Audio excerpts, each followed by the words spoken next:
আমরা ড্রাইভাররা সব সময় আমাদের জীবন হাতে নিয়ে রাখি, কারণ ড্রাইভিং করার সময় যে রাস্তাগুলো দেখতেছেন, এই রাস্তাগুলো 120, 180 স্পিড। 80 স্পিডের মধ্যে যদি কেহ ধাক্কা লাগায় তাহলে তো অবস্থা খারাপ, কারণ ড্রাইভারদের কিন্তু আর যদি 100, 120, 150-তে ধাক্কা লাগে তো মনে করেন যে জীবন আছে কিনা সন্দেহ আছে। কারণ ওই দিন আমার চোখের সামনে একটা গাড়ি যাইতেছে আর একটা গাড়ি আসতেছে।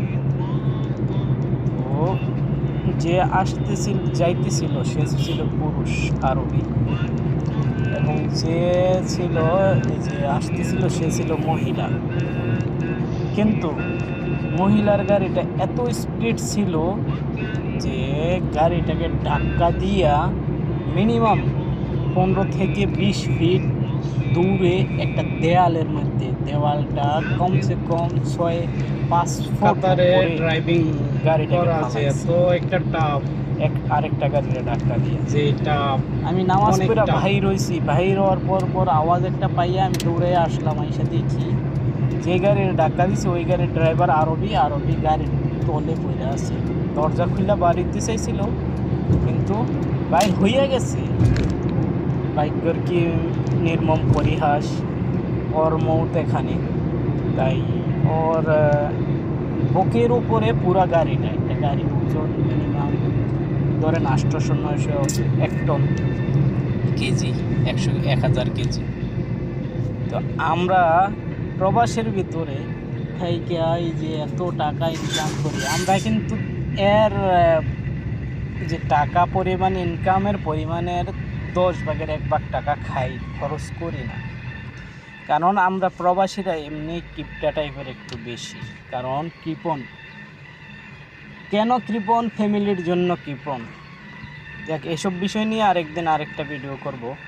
তো এই যে আমরা যে এরকম অনেক কষ্ট করে ড্রাইভিং করি, এই যে আমার এক বন্ধু একদিন বৃষ্টি আসতেছিল, হ্যাঁ একটু জোরে গাড়ি চালাইছে, কি জোরের মধ্যে স্পিডে আর কি। তো 100-র রাস্তা 120-এর রাস্তা 120-এই আসছে, তারা তো 120-এ আসনে বলতেছে ওরে ক্যান্সেল করে দিব, ওই স্পিডে গাড়ি চালায়। কিন্তু স্বামী নিয়ে ঘুরতে গেলে 120 না 200 স্পিডেরও সমস্যা নাই। কারণ এই যে সৌদিতে কিছু আগে একটা ফ্যামিলির ফুল 5 জন মানুষই একসাথে শেষ, 500 জন ছিল, 5 জনই শেষ। কারণ গাড়ির স্প্রিং খুইলা পড়ে গেছে।